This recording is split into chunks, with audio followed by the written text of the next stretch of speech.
Multiply मिलेगा हमें, ठीक है। अगर x2 अगर मैं इवेल्युएट करता हूं तो x2 is equal to x3, x2 dash is equal to x3, तो x2 डैश मेरे पास क्या हो जाएगा, इक्वल टू x3, आ गया मेरे पास x3। नेक्स्ट x3 मेरे पास क्या है, ये इक्वेशन है हमारे पास, -4 -3 प्लस 3 हमारे पास इनपुट पैरामीटर्स हैं, u1 u2 एंड u3, ठीक है। हमारे पास 3 क्या है, पैरामीटर्स हैं, u1 u2 एंड u3।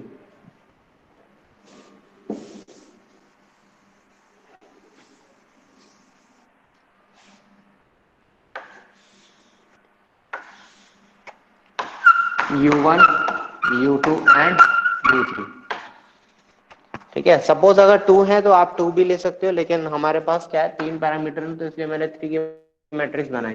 तो this matrix should be of 3x3 order, this is 3x1 order, again 3x3 3x1, ठीक है। तो इसी फॉर्मेट में पूछा जाएगा, इसी फॉर्मेट में ज्यादातर आएगा। अगर यहाँ u1 और u2 दो ही होते, फॉर एग्जांपल यहाँ u3 नहीं होता, तो we could have reduced this matrix. तो देखो पहले वाले में क्या है, यहाँ पे कोई u का पार्ट रोल नहीं है तो 0, यहाँ पे भी कोई रोल नहीं है। थर्ड वाले में क्या रोल है, this is 1, this is 3, this is 4, this is 1 times, this is 3 times and this is 4 times, ठीक है। तो 1 3 4 सिंपल इक्वेशंस आ गए। तो ये हमारी जो इनपुट इक्वेशन है वो रिप्रेजेंट हो गई। आउटपुट इक्वेशन हमारे पास क्या जाएगी, y1 and y2 simple matrix is equal to,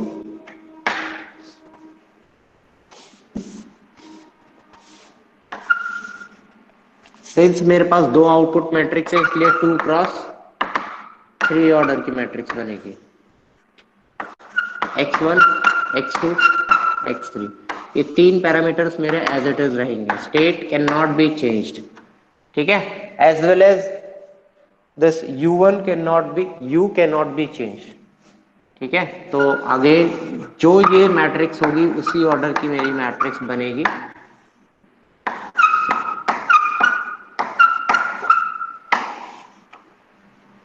ठीक है, अब मुझे क्या करना है, केवल फिल करने हैं अपने एलिमेंट्स।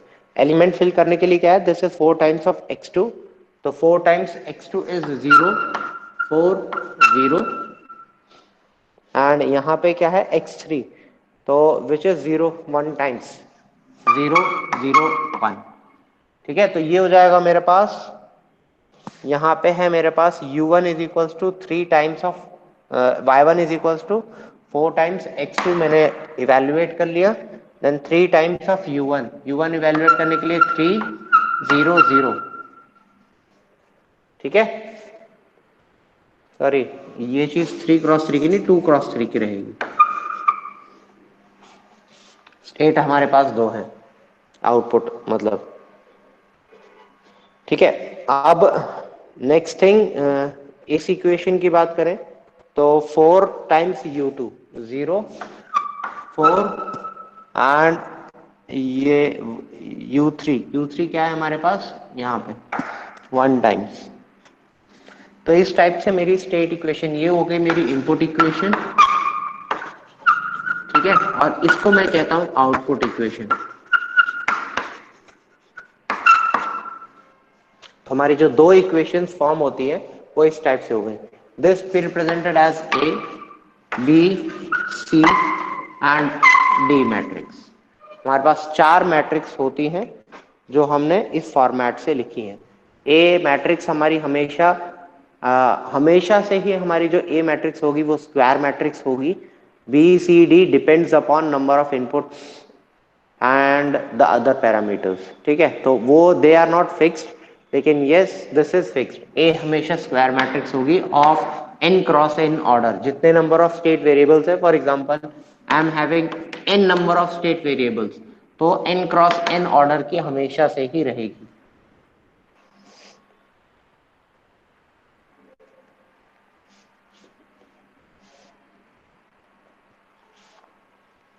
ठीक है, तो आई थिंक इस चीज में थोड़ा आप लोगों को आइडिया लगा होगा and it would be now clear to you all कि कैसे हमने इस डिफरेंशियल इक्वेशन को सिंपली रिप्रेजेंट किया। This equation can also be represented in signal and system form. ठीक है, तो ऑल यू शुड नो कि कैसे हम यूनिट 1 से ट्रांजिट कर रहे हैं यूनिट 5 में। ठीक है, अगर आप चाहें तो इसका सिग्नल फ्लो ग्राफ भी बना सकते हैं। अगेन यही चीजें आपको वहां पे करनी होंगी। You have to take notes x1 x2 x3 x4 and केवल क्या करना है, एरोज इधर से आगे, आगे से पीछे लेके जानी है। तो यही चीजें वहां रोल करेंगी। ठीक है, एम आई क्लियर? तो स्टेट मैट्रिक्स इस तरीके से बनाई जाती है। फ्लो डायग्राम कैसे बनाया जाता है वो हमने पहले पढ़ा था, यूनिट 1 का पार्ट था। ठीक है, तो इंटर रिलेट करते रहना चीजों को। अगर आप इंटर रिलेट नहीं करोगे चीजों को तो it would be like mix for you, कि पहली यूनिट का पार्ट आपसे हो सकता है स्किप हो जाए कुछ एंड कॉम्प्लेक्स कुछ बन जाए आपसे। चलिए,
चलिए थोड़ा सा और प्रोसीड करते हैं इसे।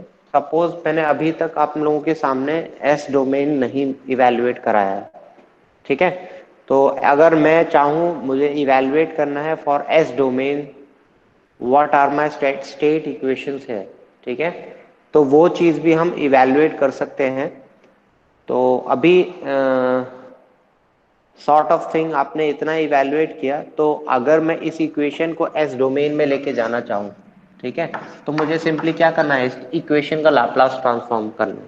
ठीक है, और इन केस अगर आपके पास अगर मैं एस डोमेन की इक्वेशन प्रोवाइड करूं and I suppose I ask you to evaluate this equation, I think that can be done. ठीक है, तो मैं आप लोगों को एक चीज अभी लिख के देता हूं। एक नॉर्मल एक कंट्रोल सिस्टम लेते हैं हम। ठीक है, सपोज मेरे पास एक ओपन लूप ट्रांसफर फंक्शन यानी कि जीएस है,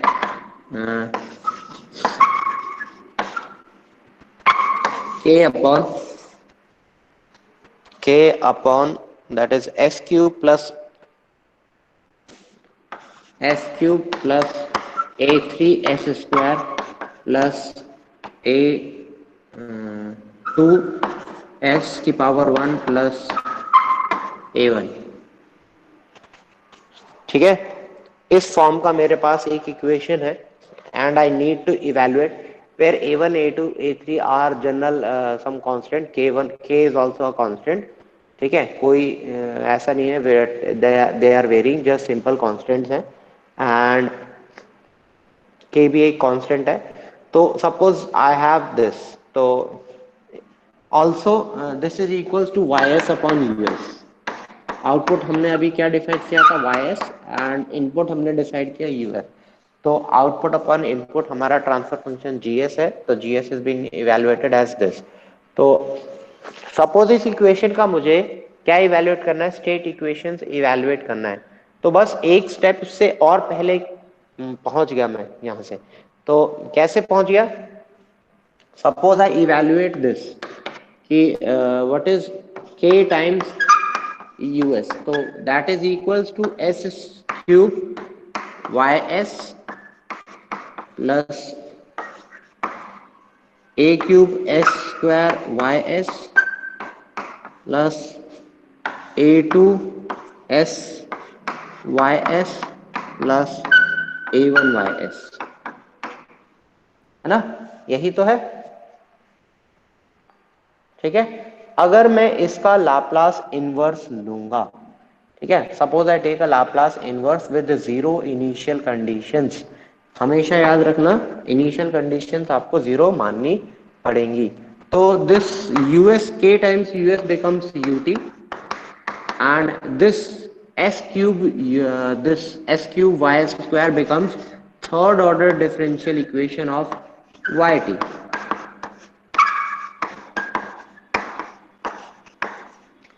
S square it simply means second order differential of yt plus a2 the first order differential of yt and first order differential yeah is simply yt। ठीक है, अब late us consider, अब यहां पे क्या करना पड़ेगा next, let us consider yt is equal to 1, sorry x 1। अगर आप इसका y डैश t इवेल्युएट करोगे तो that is x1 dash which is equal to x2। अगर y डबल डैश इवेल्युएट करोगे तो it becomes x2 dash which is x3। Then y triple dash अगर आपको इवेल्युएट करना है which is x3 dash is nothing, यहाँ value put up कर दो, आंसर आपके पास आ जाएगा। This is simply y3 dash t plus a3 y double dash t plus a2 y dash t plus a1 yt। ठीक है, वैल्यू पुटअप करो, x3 डैश हमारे पास क्या बन जाएगा, this is equal to x3 dash plus ये बन जाएगा a3 x3 प्लस ये बन जाएगा a2 x2 प्लस यहाँ बन जाएगा a1 x1। x3 डैश की वैल्यू इवेल्युएट कर लो, सिंपल इक्वेशंस में ट्रांसफॉर्म कर लो, द नेक्स्ट मतलब you can do it, it's a easy part.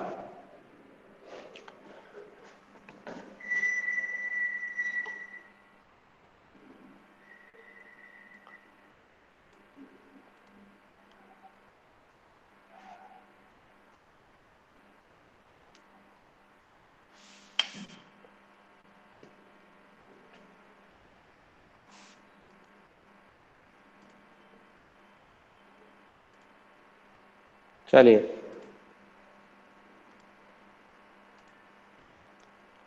हाँ तो is there any sort of problem, आप मुझे बताइए, कुछ चीज डिस्कस करनी है तो वो आप मेरे से डिस्कस कर सकते हैं, बाकी there is your practice only. इस ये इन टाइप के क्वेश्चंस पक्का आते हैं यूनिवर्सिटी एग्जामिनेशंस में, एक क्वेश्चन पक्का आता है इस चीज पे। what you have to do is just simply evaluate or you simply need some practice।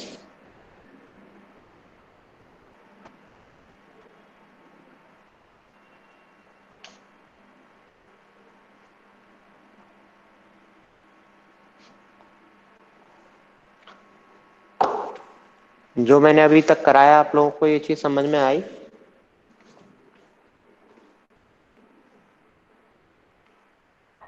Yes sir. ठीक है, किसी की कोई क्वेरी है, प्रॉब्लम है, वो मेरे से अभी डिस्कस करें, नहीं तो मैं स्ट्रेट अभी इसके सोल्यूशन की तरफ मोड़ता हूँ आप लोगों को।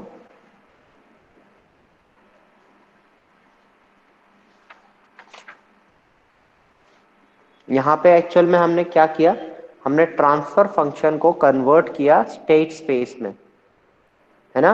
हमारे पास ट्रांसफर फंक्शन था gs and gs was evaluated in the form of state space equations.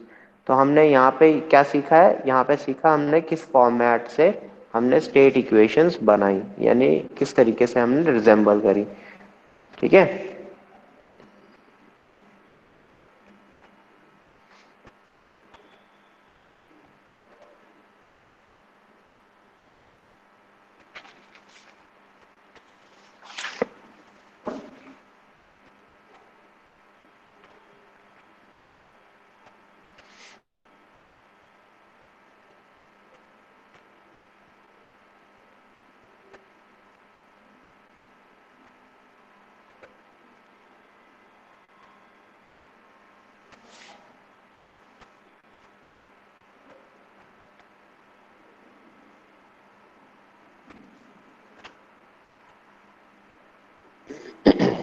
चलिए।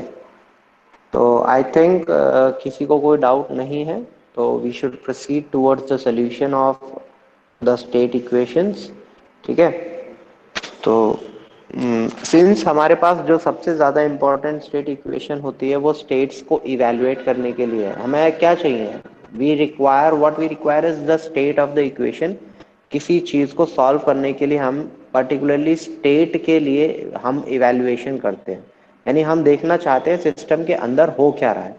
ठीक है, तो स्टेट्स क्या बताती हैं कि सिस्टम कैसे कैसे रिस्पॉन्ड कर रहा है, किस वैल्यूज पे वो जा रहा है। ठीक है, for particular set of inputs to obtain a particular output. ठीक है, तो अब अगर मुझे निकालना है, फॉर एग्जांपल मैं निकालता हूं solution of the state equations. ठीक है, तो सबसे पहली चीज हम कंसीडर करते हैं, let the system be time invariant system, यानी कि वो सिस्टम टाइम के साथ चेंज नहीं हो रहा है। तो जो भी मैट्रिक्स आपके पास ए मैट्रिक्स है, ठीक है, उसमें कोई भी टाइम का फंक्शन नहीं है, simply you have constants. For example अगर मैं यहाँ पे देखूं, मैंने एक मैट्रिक्स ए बनाई हुई है, तो इस मैट्रिक्स के अंदर कोई भी टाइम का फंक्शन नहीं है। If I obtain such that यहाँ पे मेरे पास टी का फंक्शन हो गया, ठीक है, यानी कि मेरे पास क्या हो गया, ये सिस्टम टाइम इनवेरिएंट नहीं रहा, यानी कि ये सिस्टम टाइम के साथ साथ चेंज होगा। ठीक है, हालांकि time response of the system do changes, लेकिन अगर फॉर एग्जांपल मैंने अगर एक इनपुट 0 इंस्टेंस पे दी and if I have provided the same instant at 4 seconds, ठीक है, after some time delay, 4 second का डिले किया मैंने and then have given the same input to the system, तो मेरा सिस्टम का response should not change. This is what is the definition of time invariant system. लेकिन अगर for example मैंने कुछ ऐसा किया, मैंने वही सिग्नल मैंने यहां पे दिया एंड 4 सेकंड के बाद मैंने सिग्नल दिया, तो टाइम वेरिएंट सिग्नल क्या करेगा, since it is starting from 4 seconds, तो वो ऑलरेडी क्या होगा, प्रिपेयर्ड होगा उस 4 सेकेंड के लिए, यानी कि 4 सेकेंड की वजह से उसका रिस्पॉन्स भी अकॉर्डिंगली चेंज होगा। The response would not be same अगर मैं टाइम को थोड़ा आगे पीछे करूं या थोड़ा बहुत शिफ्ट करूं, तो इसलिए इस सिस्टम को टाइम इनवेरिएंट सिस्टम नहीं कहा जाएगा, it is known as time varying system. Is it clear? तो हम सबसे पहली चीज कंसीडर कर रहे हैं कि हमारे पास जो भी सिस्टम है वो टाइम इनवेरिएंट सिस्टम है। ठीक है, अब हम इवैल्यूएट करते हैं कि रिस्पॉन्स ऑफ द सिस्टम कैसा होगा। What I require is simple equation है।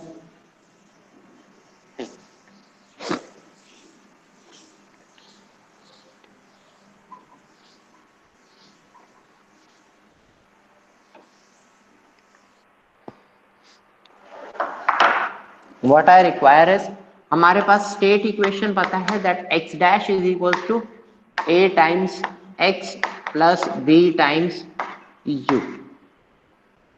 ठीक है, suppose X times A X T,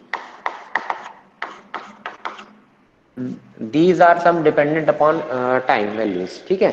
तो सपोज मैंने एक क्या किया, I am going for a solution in which I am not having any this input, ठीक है। सपोज मैंने ये कंसिडर कर लिया कि मैं किसी एक इन नॉन इनपुट सिस्टम का रिस्पॉन्स सबसे पहले इवेल्युएट करना चाह रहा हूं, यानी कि मैं एक अनफोर्स्ड रिस्पॉन्स इवेल्युएट करना चाह रहा हूं without going without actually providing any supply या without actually providing anything input. हम निकालना चाह रहे हैं कि what is the response of the system. तो मैंने क्या अज्यूम कर लिया, I have assumed let ut is equal to 0, ठीक है। तो दिस इक्वेशन मैट्रिक्स में भी फॉर्मेट में भी होगी, तो x dash is equals to a times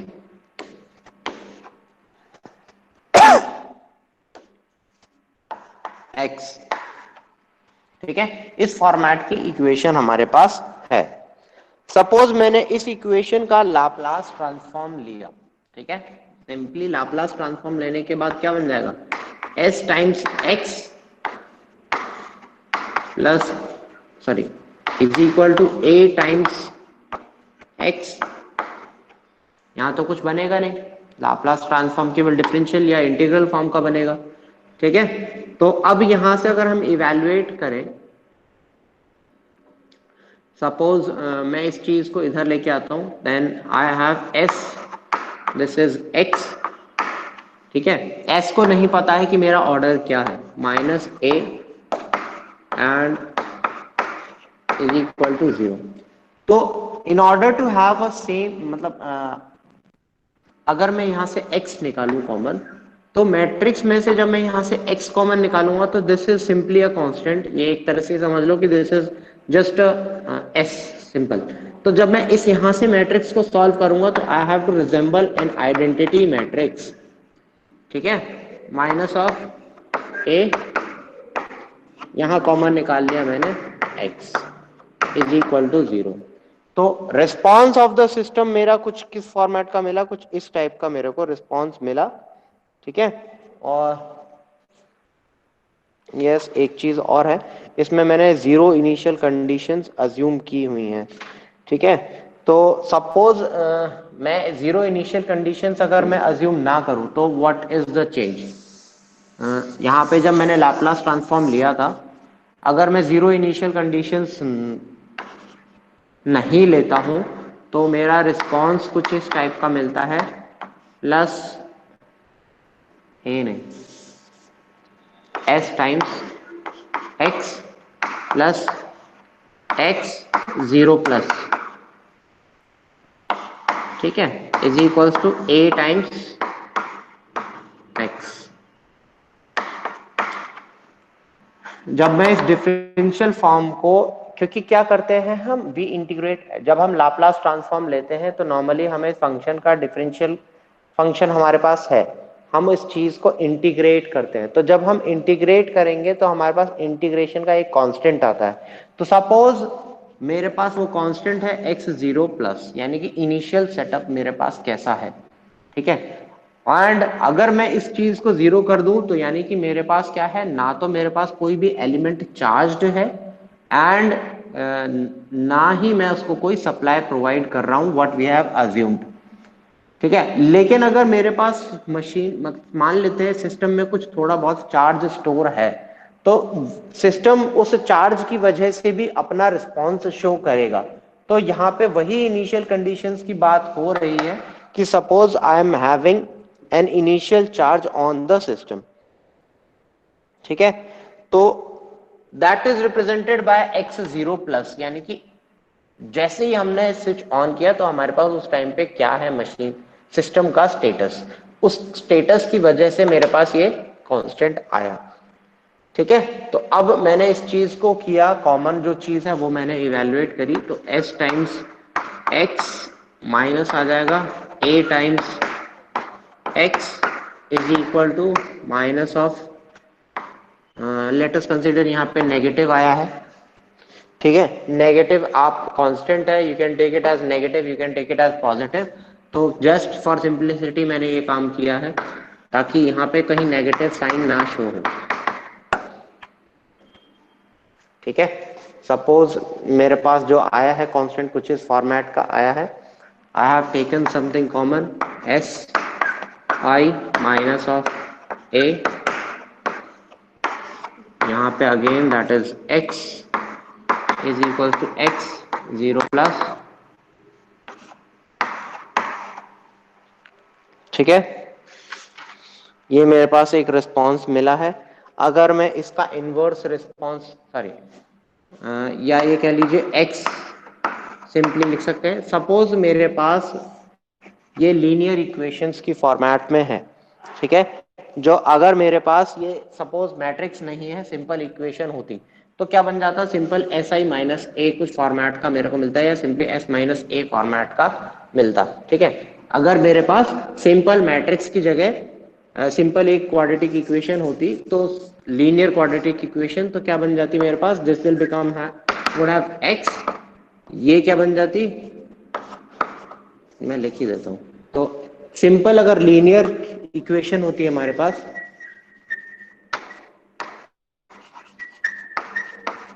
अगर लीनियर इक्वेशन होती इसी फॉर्मेट में तो हमारे पास जो लीनियर इक्वेशन है वो बनती है, हमारे पास आई तो होती नहीं है लीनियर इक्वेशन में, एस यहाँ पे क्या हो जाएगा ए। सिंस मैट्रिक्स नहीं अज्यूम कर रहा हूं तो मैंने उसको क्या कर दिया, ए सिंपल स्मॉल ए से रिप्रेजेंट कर दिया, इसको मैंने एक्स से रिप्रेजेंट कर दिया एंड इसको रिजेंबल कर दिया x0। ठीक है, अगर मैं x की वैल्यू इवेल्युएट करें तो 1s माइनस एंड x0। अगर मैं इसका इनवर्स लाप्लास लूं,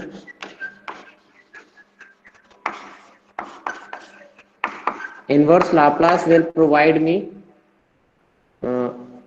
xt is equals to 1 upon s minus A का बनता है e to the power minus at x0। ठीक है, तो this is basically the response. And अगर मैं अब यहाँ पे दोबारा से अज्यूम करूं कि मेरे पास मैट्रिक्स फॉर्मेट में होता तो matrix format would have provided me is equal to e to the power minus of at x0 capital. ठीक है, जहां पे इस चीज को हम कहते हैं STM, that is state transition matrix, यानी कि ये वो चीज है जो इक्वेशन को मतलब इनिशियल वैल्यूज के साथ रिफॉर्म करने में हेल्प करता है। तो स्टेट ट्रांजिशन मैट्रिक्स क्या है, वो चीज है जो सिस्टम को ओरिजिनल स्टेट्स तक ले जाने में वर्क करता है। तो अगर मैं e की पावर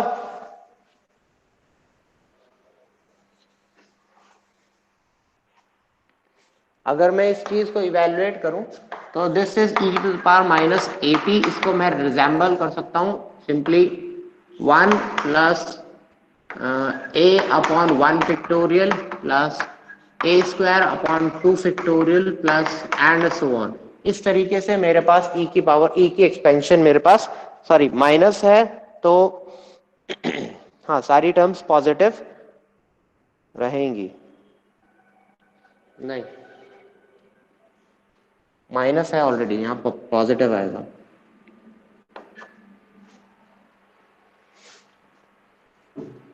ठीक है, प्लस के लिए माइनस आता है, माइनस के लिए प्लस आता है, तो माइनस है ऑलरेडी तो e टू द पावर 80, तो यहां से ये हट जाएगा। माइनस के लिए अल्टरनेट पॉजिटिव नेगेटिव आती है। तो हमारे पास e की पावर एक्सपेंशन कुछ इस फॉर्मेट की हो गई जहां पे I know what is a। तो a हमारे पास मैट्रिक्स हमें पता है, अगर मैं इस तरीके से इस मैट्रिक्स को इवेल्युएट कर लूं तो I could have evaluated my STM, that is a state transition matrix.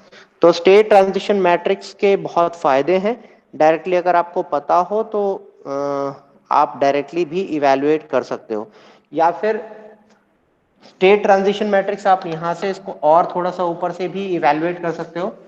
e की पावर 80 को कहा जाता है STM, बट प्रैक्टिकली आप e टू द पावर 80 यानी अगर मैं यहाँ पे a मैट्रिक्स रख दूं सिंपली ई की मैट्रिक्स में रख दूं तो कहना है इवेल्युएट ई की पावर 80, नहीं, ई की पावर 80 इवेल्युएट करने के लिए मुझे ये पूरा प्रोसेस इवेल्युएट करना पड़ेगा। तो अगर मुझे वो प्रोसेस इवेल्युएट नहीं करना है तो ई की power 80 can also be evaluated from this. तो यहां तक हमें पता है, यहां पे मेरे पास क्या आया था, S I minus of A, ये एक मैट्रिक्स बन जाएगा, S I minus A is equal to X zero, ठीक है, X is equal to X zero plus, ये भी अपना एक मैट्रिक्स है। तो अगर मैं यहां से देखूं तो एक्स टी मेरा ये बन जाएगा and x, simply x S लेते हैं पहले, this is x S and this is x zero plus upon नीचे आ जाएगा ये मैट्रिक्स एस आई माइनस ए, ठीक है। तो अगर मैं इसको ऊपर लेके जाता हूं तो इस this can be written as S I minus of A इसका इनवर्स एक्स जीरो प्लस, ठीक है। Suppose I need to evaluate X T, अगर मुझे एक्स टी मैट्रिक्स इवेल्युएट करना है तो इसका क्या करना पड़ेगा मेरे को, लाप्लास इनवर्स। तो यहाँ पे बन जाएगा मेरा Laplace inverse of S I minus A इसका इनवर्स, ठीक है। एंड ये रहेगा obvious since it is free from T, क्योंकि ये क्या है, एक्स इनिशियल कंडीशंस को रिप्रेजेंट कर रहा है, तो इनिशियल कंडीशंस पे कभी भी इनवर्स फॉलो नहीं होगा, ठीक है। तो यहां से this is known as S T M, और सिंपली इस चीज को कहते हैं हम फाई टी। तो what is S T M, दो तीन तरीके से इसकी डेफिनेशन दी गई है। डेफिनेशन मैंने आपको एक्सप्लेन करी, e to the power at is also state transition matrix, also phi t is also state transition matrix which is evaluated as Laplace inverse of si minus of a। अगर आप इस format से बचना चाह रहे हैं, ए square ए cube further नहीं evaluate करना चाह रहे हैं, तो हम डायरेक्टली इवेल्युएट करते हैं by this formula si minus a, इसका इनवर्स निकाला, then I evaluate the Laplace transform of this function, ठीक है। Is it clear? चलिए, अगर कुछ रह गया है तो we will discuss it tomorrow. आज मैं क्लास यहीं सस्पेंड करता हूं आप लोगों की। Now you can leave the class.